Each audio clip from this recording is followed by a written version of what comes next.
I'm Carol Freese, and I'm a member of the Fountain County Art Council and the Fountain County Historic Committee, and I'm also the county historian. Our group took on this project of restoring the Cade's Mill and the Wallace covered bridges.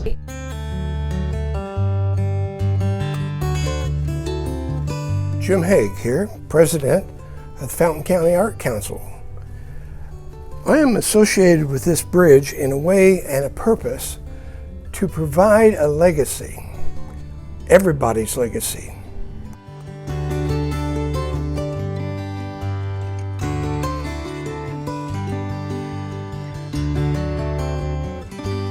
Hi, I'm Henry Schmidt. I'm chairman of Fountain County Arts Council Historic Society, and it was brought to our attention in the summer of 2019 that the oldest bridge, covered bridge in the state of Indiana, it was greatly leaning, particularly on the south end, and ready to fall into Coal Creek.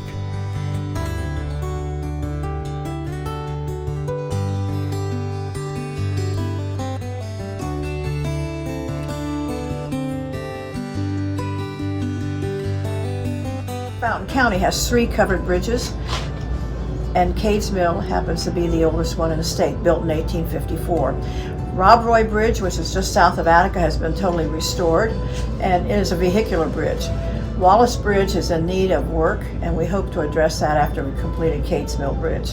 The bridge was very important in the early settlement of the county because it was necessary to cross the creek with all the farm goods and wagons, etc. And the mill, there was a mill there called Union Mill that was built sometime in the 1840s, I believe, and it was built by a family by the name of White that settled there. It was one of the earliest settlers in Fountain County, and it was taken over by the Cade's family, I think sometime in the 1870s, 1860s, something like that. But so then it was called Cade's Mill. So we know it was built in 1854, and it was vehicular until the county, Fountain County, put an adjacent bridge to it to carry the modern farm equipment. So. And if you go down to the area, you can see the foundation stones from the mill. Actually, it was a nice little tiny settlement. There was a blacksmith shop and some other, accessory little buildings. And there's a little cemetery up on the hill where the Cade's family is buried, and some of the White family is buried as well. And the house where Mr. and Mrs. Glasscock live now was one of the Cade's early homes. So it's pretty much in the family. It's very scenic, very pretty. When you come down the hill and you see the bridge, which is painted red now. It used to be white. All covered bridges were white at one time, but somewhere along the line it was painted red. But it fits in nicely with the red barn that sits directly behind it to the south, which is Mr. Gray's home.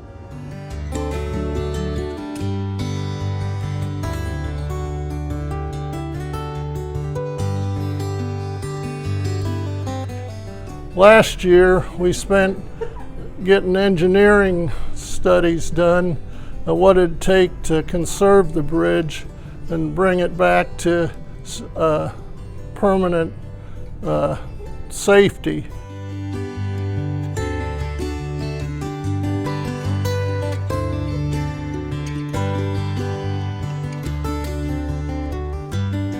Why do we want to correct the problems of the bridge?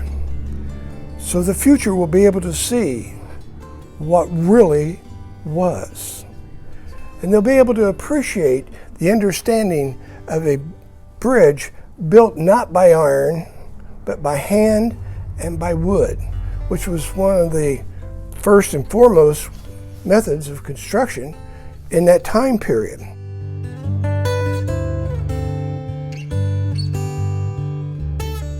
And we came up with unfortunately, a high cost of almost $400,000 to repair the understructure of the bridge that was greatly rotted out on the north and south end. The flooring, which is deteriorated, and both of these we're going to restore to fir understructure, oak flooring. So it's expensive wood, but this is what they used in 1854 when this bridge was constructed. It is the oldest standing in its original position in the state of Indiana.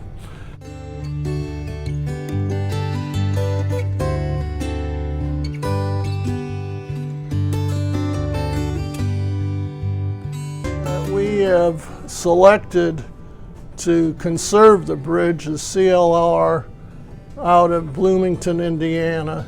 They have done 17 other covered bridges in the last 20 years.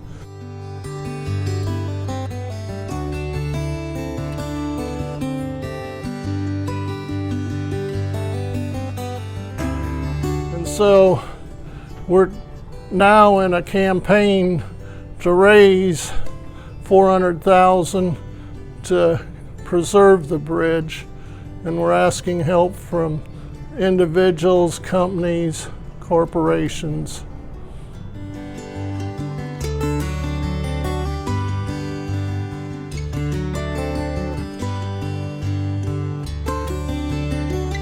It's really important that we save this bridge because there are very few of our jewels left from our historic past, and it's important that we, this generation, restore those and maintain them, and therefore we've started this project to keep it going, and we have the consent of the Fountain County Commissioners.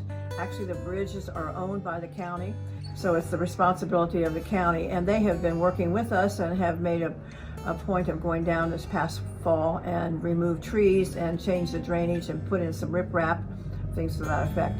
And hopefully they'll be helping us in the future with other things.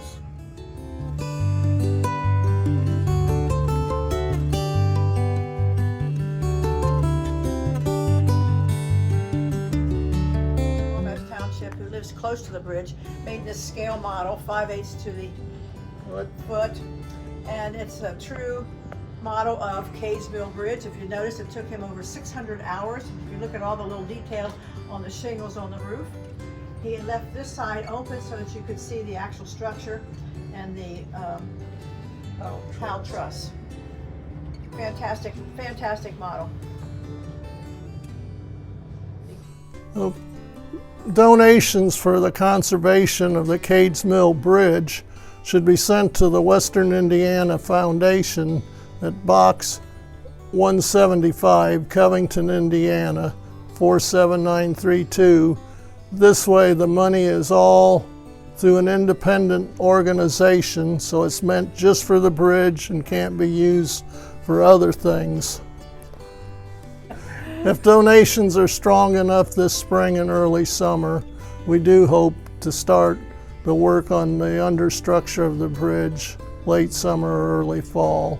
But we have to have at least $300,000 to work on the understructure and the flooring. We have a group such as the Fountain County Art Council / Historical Committee can step in and through you, the people, bring this bridge to life so that it will stand as a permanent legacy for this time period. Not for each individual, but for the time, for yourself. We encourage you to donate to this project.